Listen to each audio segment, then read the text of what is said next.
Welcome to Rise Up with Orion's podcast. Thank you so much for joining us today for the new year, a new topic, and a new beautiful face that I can honestly say is a great friend of mine. So I want to welcome Melanie Davis to the podcast. I'm going to give her a quick introduction, and Melanie, I will let you finish off with that as well.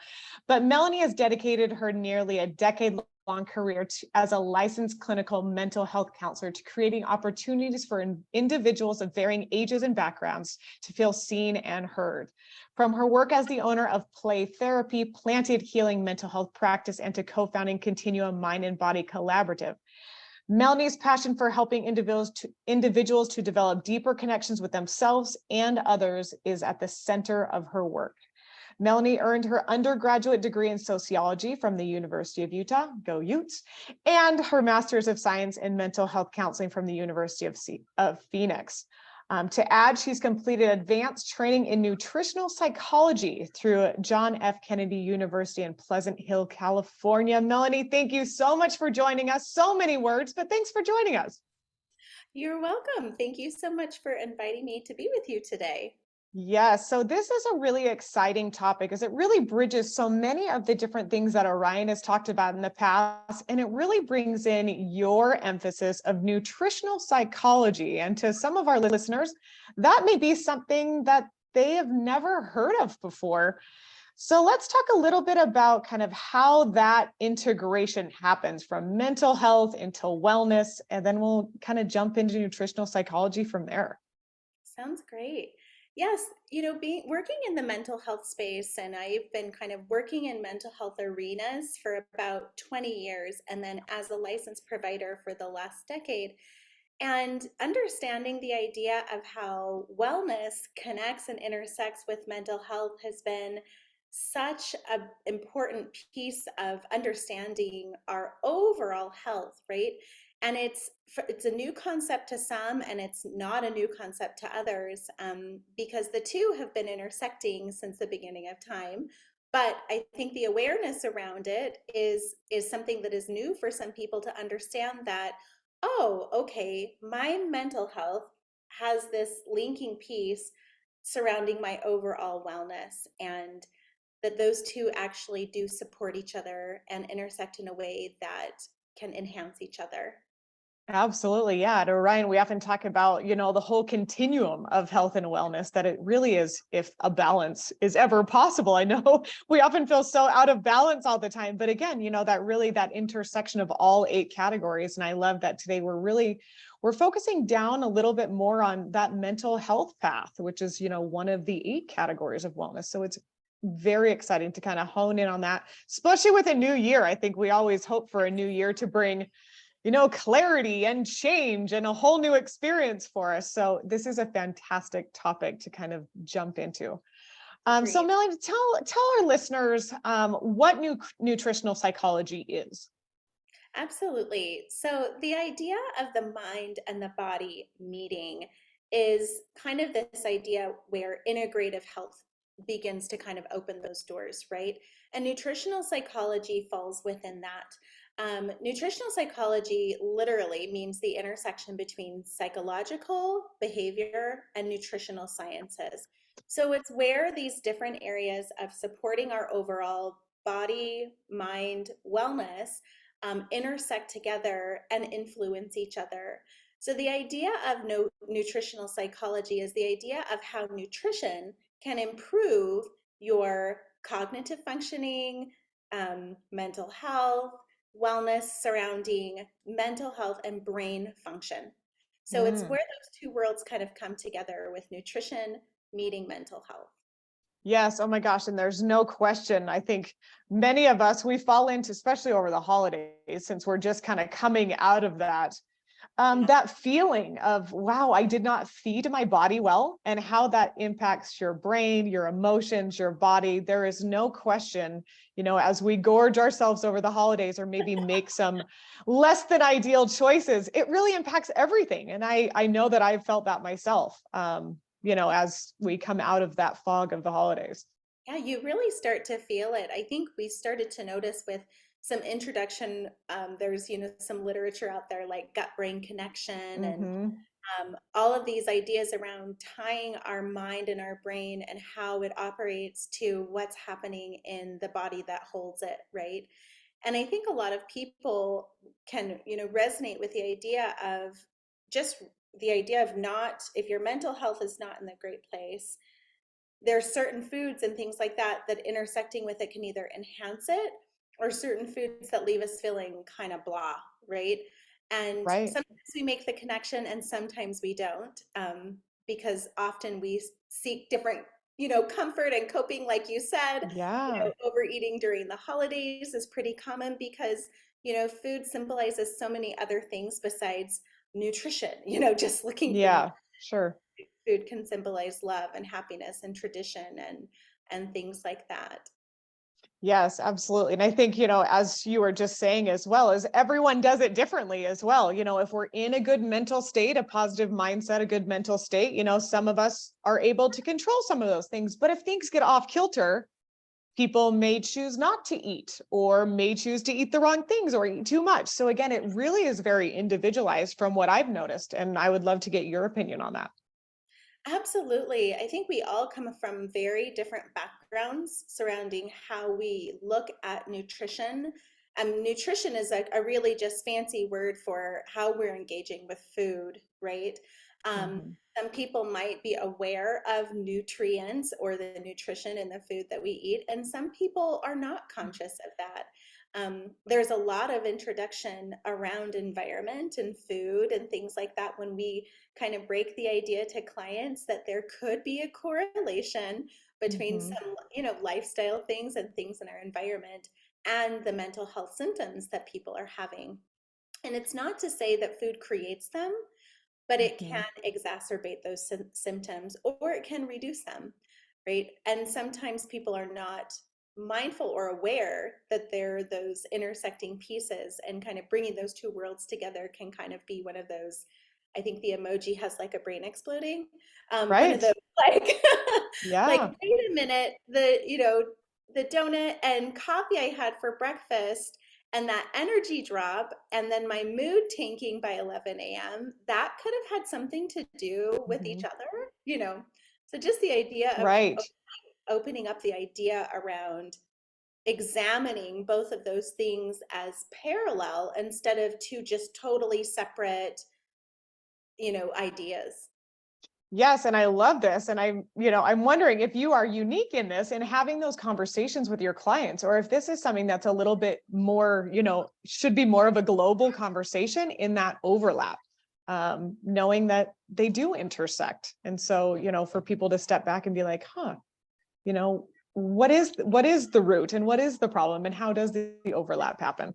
Yeah, it's really fascinating to learn. I have a medical provider in my home and do a lot of coordination of care with medical providers, Mhm. and learning about their training surrounding Mhm. nutrition as medical providers being so limited. It's really interesting how few people do have those correlations, or even a correlation between nutrition and how your overall body is functioning, right? Mhm. When medical providers may have one or two nutrition focused classes in an entire program, there's not a lot Yeah. of information unless even they are seeking it out.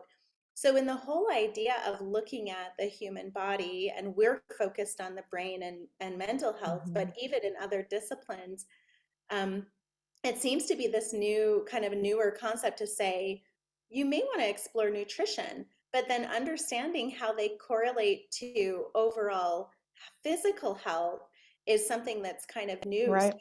a lot of mental health providers are excited when they hear about the idea of nutritional psychology, because it's also Mhm. not something that's a part of our mental health training. Similarly, with 3 years of clinical work and then three postgraduate years of training, there was not one thing about nutrition in my Wow. mental health care clinical training. And so that was additional training that I sought out because I just thought, I know I'm sensitive to certain things if I'm feeling a Mhm. certain way. And I've noticed that it can take me down one road or take me down the other, that is like the more, more of a path of resistance to feeling great. And so I think the idea is spreading, but Hmm. definitely not. They're not all providers within the mental health space or in the medical space bring up these topics because there's not a great deal of training in our, Hmm. programs for that. Yeah. Oh my gosh, it's fantastic. And I'm sure there's so many research studies and scientific facts that are going through your head. So I would love to hear a little bit about that for, obviously knowing that we're not all experts that are on the podcast listening today. But Sure. how exactly does nutritional psychology impact the mental health? So what's happening there? What's happening there. So the idea around, if we look at to kind of break down the idea of nutrition, even, I think that's Mhm. such a broad concept. And people hear nutrition and sometimes they jump to pop culture diets, Mhm. sometimes they jump to, Yes. oh, that's a plate of vegetables. Like, what is nutrition? And Hmm. and so to start with that, the idea is nutrients, right? Um, the idea of micronutrients is even more important, Hmm. right? But the idea of understanding the elements in our food that bring us the greatest benefit. So when you look at nutritional psychology, we're looking for nutrients in food that are going to bring us the greatest benefit to improving and increasing our mental health. So there's specific micronutrients in foods that impact our mental health. Some of those are folate, iron, magnesium, omega-3 fats, potassium, vitamin A, vitamin C, zinc, and a few B vitamins. So I know that was a mouthful, but these are some of the things we're looking for, right? That are going to boost our brain function. And when Hmm. our brain is operating better, our mood is going to be supported. So, in simple terms, we're looking for great things in food that we can find good ingredients in food that can then help boost our mental health.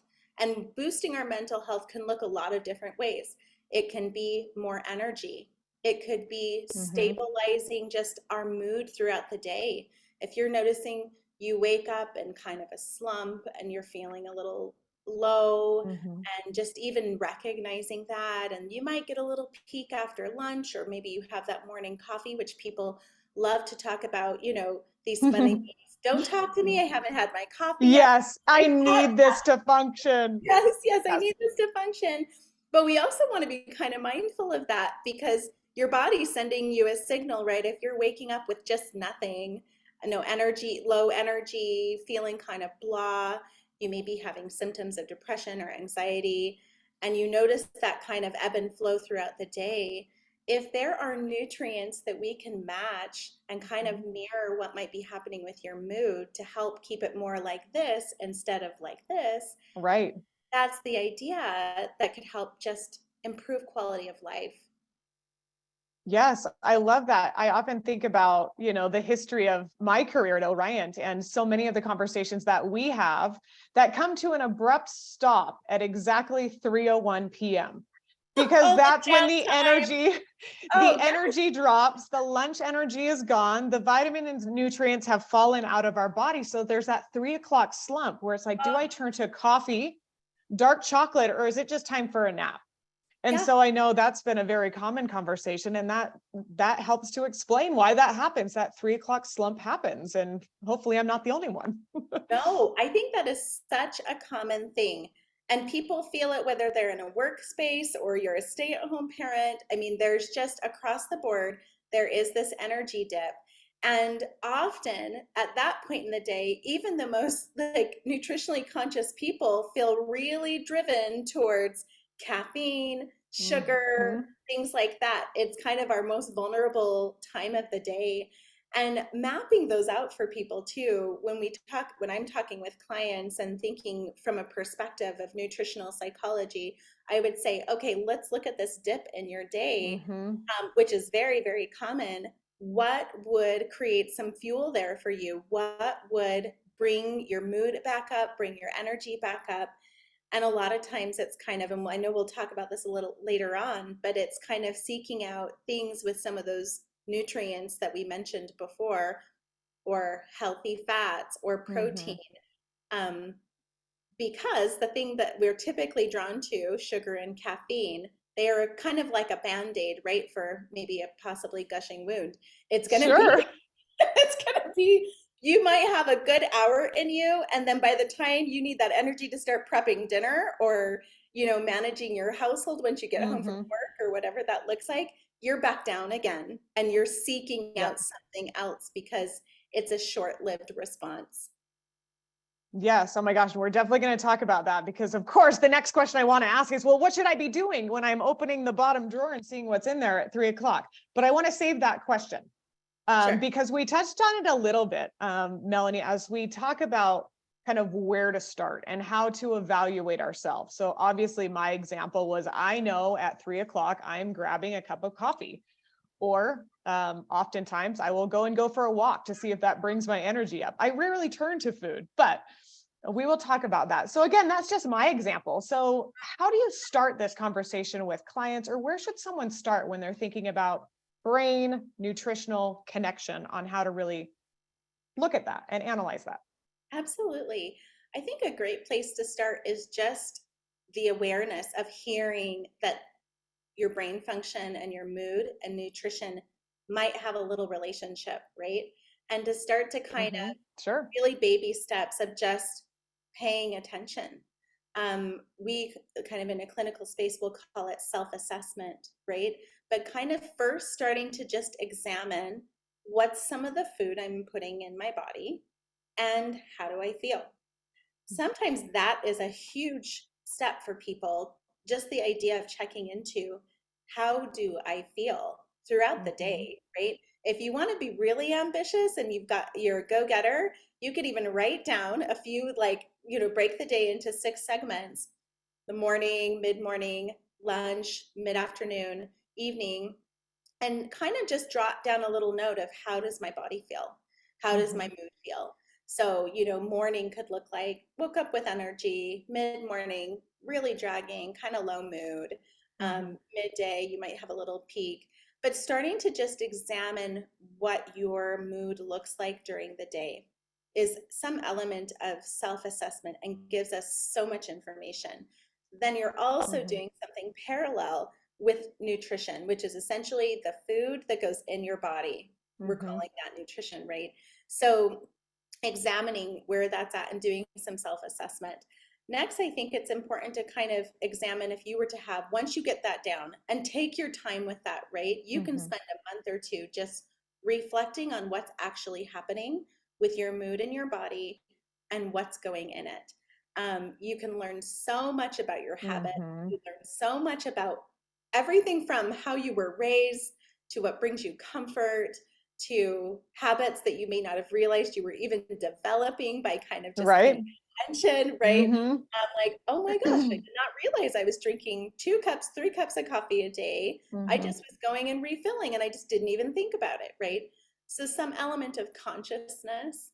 And then if you already have that mastered or you've spent some time doing that, the idea of beginning to explore how those foods align with your mood. So if you're noticing you're feeling really good if you choose, a sandwich with some veggies on it and, a side salad, but you're noticing if you go for, let's say, a burger and some French fries, that you're kind of just not feeling as great. Hmm. It's that day that Sure. you kind of noted, I felt really great when I did the other thing. So Yeah. starting to kind of match up what's working and feeling like you're getting the outcome that you would like, so your desired outcome, and Hmm. what foods are not giving you your desired outcome. So that's kind of like that middle stage. And then we look at, so what do we change? Like Hmm. what do we want to look at? What do we want to replace? You brought up a really fantastic example of, I don't really turn to food, but I do take a walk during that time of day. And you sounds like you Hmm. might have a little second cup of coffee or something like that. Um, that these are great replacements. And in that third stage of kind of exploring change and Hmm. examination, you might start to swap out some things at that point. Yes. And Melanie, you bring up a great reminder to me of a recent conversation that I have that so much of this is habitual. I was talking to someone recently whose husband grew up eating bologna sandwiches. And for those of us that are nutritionally aware, I'm not sure bologna is even real meat. But it is there. And so this was he grew up eating this, and this is what he turns to. Maybe if he forgets lunch or he needs a quick snack, he'll grab some bologna. And it's one of those where it's so habitual for him that he's not taking that pause to be like, oh, maybe there is another option. Maybe there is lean turkey or something, that maybe has a little bit more of those vitamins and nutrients that you're talking about. But again, I think that pause is so important. And for this person, since it's so built in, to their genetic code, they were raised doing this, they may not even be aware. And so that was kind of a fun example that I have interacted with recently. Yes, and finding some different comfort replacements Mhm. too. That bologna sandwich might be so much more than a bologna sandwich to Yes, that guy, right? And absolutely. what his mom made him, and you hear that about spam and bologna. There's something that Yes. people are just married to Yeah. some of these ideas, but that you could also, like you said, kind of swap out something that has a little bit more of those micronutrients that kind of fire off our brain in a way that feels really good typically, and the outcome is Mhm. good. And maybe we have a picture of mom on the desk while we're eating our healthier sandwich, Yes, exactly. Call Different- her after. yeah, Yeah. yeah. Something that kind of meets both of those needs, but allows us to have put ourselves on track for feeling the way we'd like to feel. Yes, Yeah. absolutely. And I think you don't want to feel guilty about it either. So I love that, keeping mom in mind, that social well-being part of the wheel of the continuum that we're talking about, which I think is Yes. so nice and cute to talk about. But Melanie, also, this is such a great topic to do in January. As you said, take it slow. Don't beat ourselves Yes. up over this. We've got No. all year, and all next year, and maybe 5 years from now, continue to adapt, and be intuitive with that. Absolutely. And I think it's just a continuum. I love that word. The idea of just constant and awareness, and it doesn't have to be this big job. I think sometimes when we make it Mhm. too big, and with studying behavior, right? So mental health therapists are very cognizant of, we're not wanting to do some drastic change. We're not trying to say change your whole lifestyle, clean Mhm. out your whole kitchen. We don't do that like you see on the TV shows. It's more about small incremental behavior changes that lead to the results that we'd like. And it kind of falls into a behavior therapy model, right?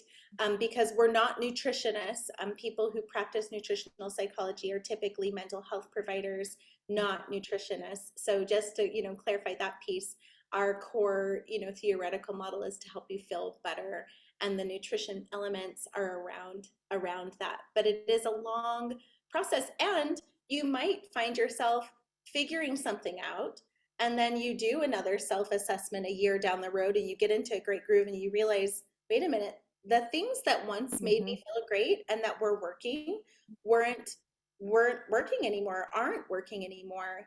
We do notice people that have to make small or bigger tweaks, that as you age, or as women enter menopause, or different physiological changes that happen in your body as you age and different life circumstances take place, that nutrient balance to maintain your mood can look Mhm. different. Yeah. Yes.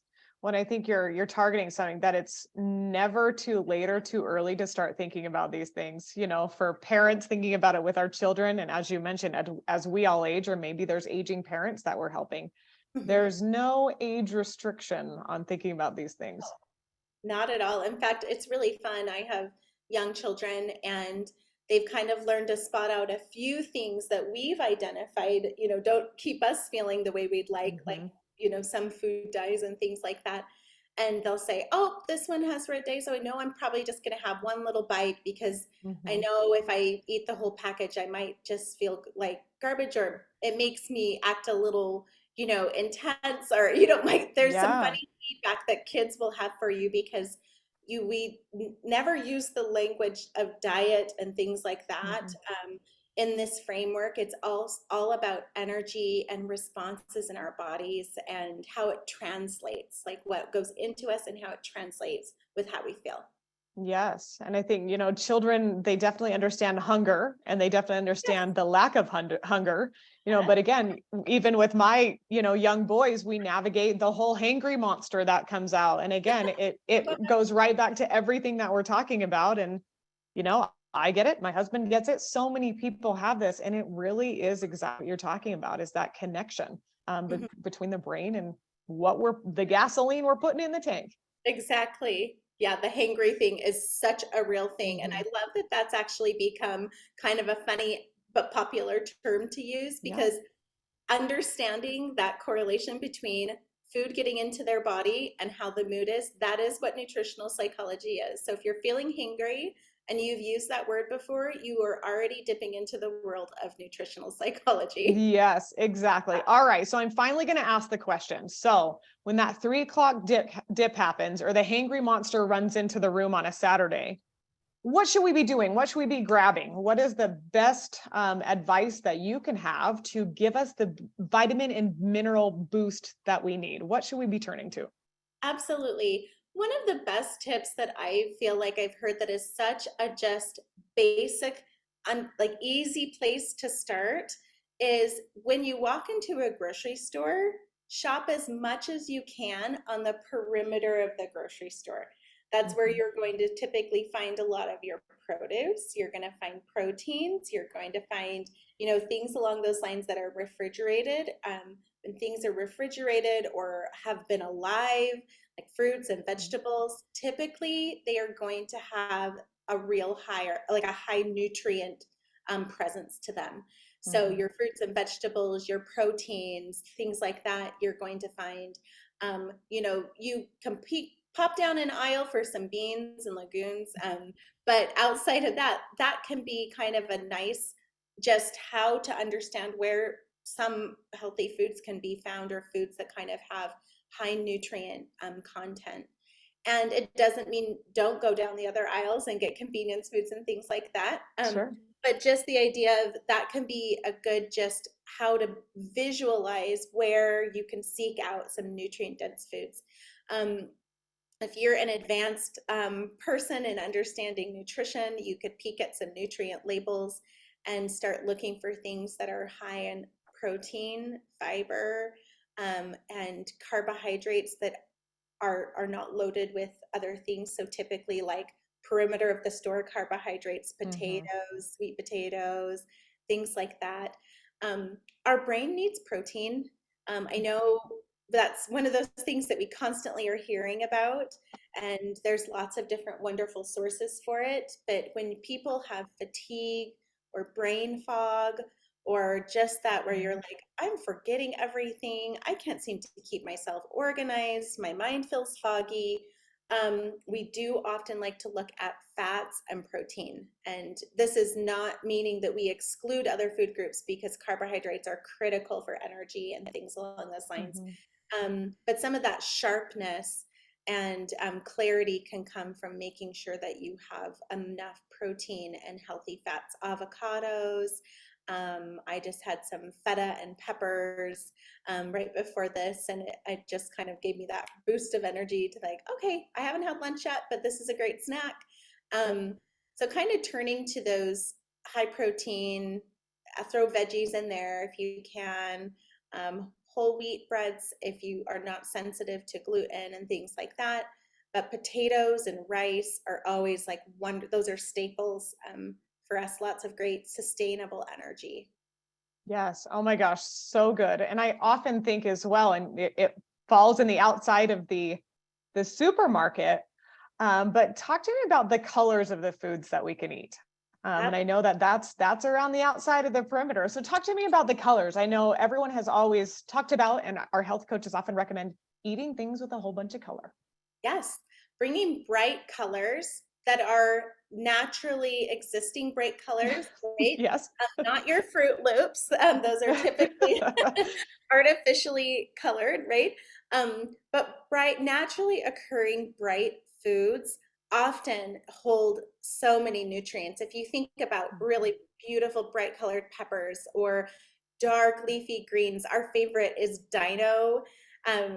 It's like just reminds us of like dinosaur leaves, right? They're these Uh-huh. gigantic dino kale and things like that that they're dark and green and hold so many nutrients. And then just kind of being mindful of not cooking them all out. So as many Mhm. fresh fruits and vegetables as you can enjoy, the better.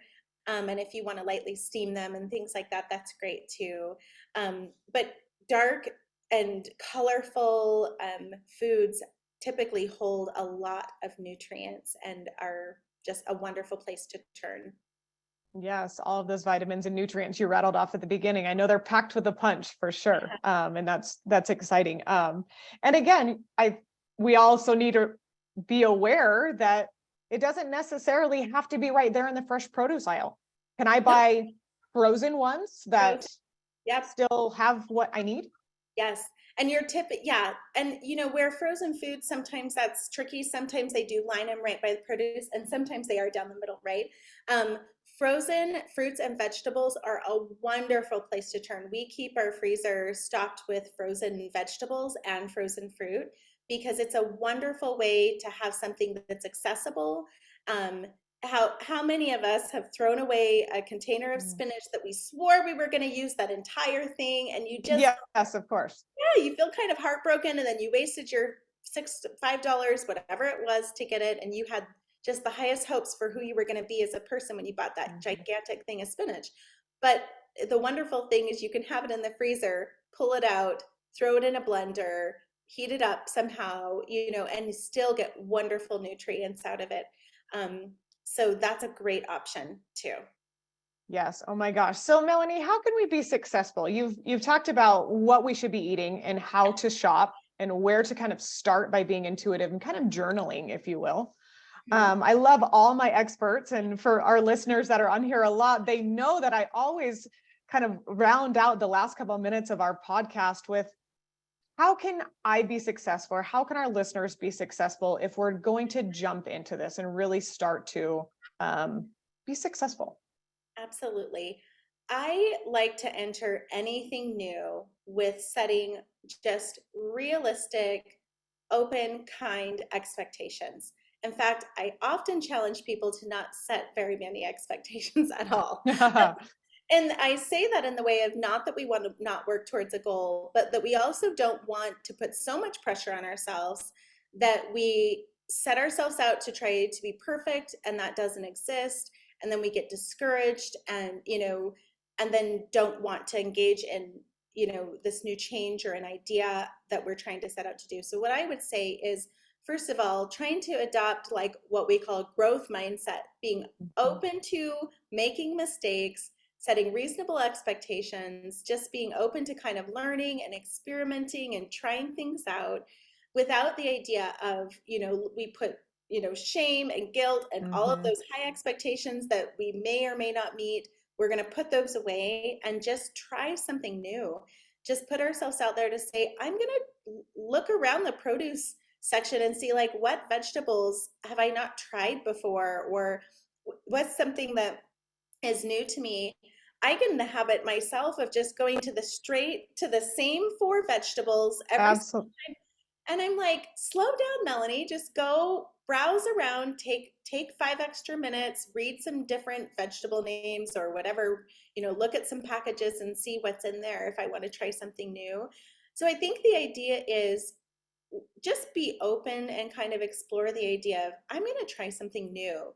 And my expectations are that I'm going to try something new. Like there doesn't have to be this huge, wonderful end result. The idea Mhm. is to just start moving down that path. And when you start to bring a new thing in, be conscious of it, recognize the effort that you're putting in, um, engage in some new things and make it kind of just incremental where you're trying maybe 1 or 2 new things a week, or kind of first looking at breakfast and then maybe looking at your lunch and then maybe looking at your dinner. It doesn't have to be everything at once. Yes, that is so true. And it's exactly what I try to do. I had this mind block that I hated Brussels sprouts because my mom never made them. They were skunk cabbages. It was just this thing. And I had this Yeah, mental block that I just didn't like them. yeah, But the reality is is I do like them. It just depends on how they're prepared. 100%. And I feel, stronger and better for being a grown up and actually knowing that I do enjoy them and I can cook them and it's okay. And without that, exactly to your point, without trying that and taking that baby step to just try and to be kind with myself if I prepare them and they're awful, it's okay. At least I tried. People have gotten so fancy with Brussels sprouts. I feel like Brussels sprouts are Mhm. all the rave. Um, Right? yeah, and there's so many different ways, but I love that you kind of point out I had it fixed in my mind that this was not going to be good. And often when Yep. people hear nutrition, that I mean, they kind of are like, wait a minute, Mm-mm. no, it's not going to taste good. I don't like it. I'm not going to do this. It's going to be hard. And instead of that, just kind of try to set down some of those biases that we might have around nutrition being this big bad Mhm. thing or a big scary thing or not approachable, and just explore the idea of what could it mean for me. And it doesn't have to be a big thing. It can be one little thing like opening the door just to see if those Brussels sprouts might be good during this, time in your life, right? Exactly. Exactly. Maybe I didn't like them when I was 8, but now at 40, I do. Yes. So Melanie, I think there's some value in asking questions and to have the conversation, with there's a lot of experts out there. There's experts at the grocery store. We've got all of our Orion health coaches, yourself, for example. So tell me the value in just talking about it. I think that there is a lot of wonderful things that can come from seeking out information, and being mindful of where you seek it out, right? Mhm. I love supporting people with these kind of conversations and dialogue. And there's people like you, Tara, out there that I know are having lots of wonderful conversations. So if you feel like I'd like some support, I'd like to kind of lean on someone, I think reaching out to professionals who engage in this kind of thing or could support you can be really helpful. There also seems to be a lot of people who are turning to, social groups for support too, right? Where or reading things, the gut brain connection, Mhm. the wonderful book that I've turned to, gut brain, the mind gut connection is one that I really really Mhm. like, where you're not alone to try to figure all of this out. It can be confusing sometimes, all of the information that's out there. Um, but I tend to say if you see like diet, be mindful, Mhm. because sometimes those are so extreme. But if you are just looking at, maybe find a book that kind of tells you what nutrients are in food and start to learn a little bit about that. What does the red symbolize in peppers? What's the orange in, Mhm. what's makes greens green? Um, and you'll start to kind of see how those things can kind of take life in your body also. Yes, and Dr. Google does not have all of the answers. I think True. that is, we don't want to get caught in that trap Yeah. either. So again, really asking those experts like yourself, and our coaches, those experts that are out there that truly can tell you what Dr. Google should or should not be saying. I think that's a great idea, Tara. Yeah. Yes. So Melanie, where can people reach you? Tell us a little bit more. I introduced you with all of the amazing, businesses that you have and the things that you do. If people want to reach out to you for more information, I know how to get hold of you, but how can they? Absolutely. So we have an Instagram page where we like to, I originally created it for my clients because having these conversations again can feel overwhelming, and you can hear someone talk about it and then it's like, what do I do? So I really wanted to post pictures of food that I'm Mm, making and I'm eating, and my kids and family are actually eating. And so I did create an Instagram where I do a lot of sharing that way, called Happy Brain Foods. So it's foods with an S, Happy Brain Foods. And I post a lot of food on there. We also post community engagements that we have and ways that we're kind of getting out in the community. And then some mental health kind of tips in between each kind of food share. But that can be one resource if you would like. And then we also have a practice that is plantedhealing.com. So you could reach me at www.plantedhealing.com if you ever had specific questions or wanted support or a consultation or something like that, if that would be helpful. oh my gosh, I love it. And to promote your happy brain foods. Your mouth will water when you see these recipes and photos that she takes. And it is real. I know it's from her own kitchen. She's not just pulling another picture. And they're so colorful and so bright. And honestly, you probably do this on purpose. They're easy. They're not things that we have to travel to India to find a fancy spice to make it taste good. No, in fact, I actually try to barely, if anything, do a recipe. I want it to just be foods kind of put together. So if there's a recipe, it is so brief and does not involve Mhm. very many ingredients because I want it to be simple. And I'm busy, Yeah, just like working parents and all the things. And so it has to be doable, right? It has to be fairly simple for me to be able to keep up with it. So I try to do the same absolutely. for clients. Yeah. Yes. So good. And I will post both of those resources as well as the Brain Gut Connection as well. That's a fantastic book in our show notes for the podcast. So everyone can refer back to those if they're trying to grasp those for later. But Great. Melanie, I really appreciate you being here as our expert to launch into 2023. Thanks. It's been such a pleasure to have you. Thank you so much for having me, and I love learning from you, and it's been great to join you today. Thank you so much. For those listeners, we would love for you to join next month as well. We have two of our CDC diabetes prevention coaches that are going to be launching into our new series for 2023 next month. So join us in February. We would love to have you listen and have both of our diabetes experts that are on that month. So again, thank you for joining. And Melanie, so great to see your beautiful face. Great to see you too, Tara.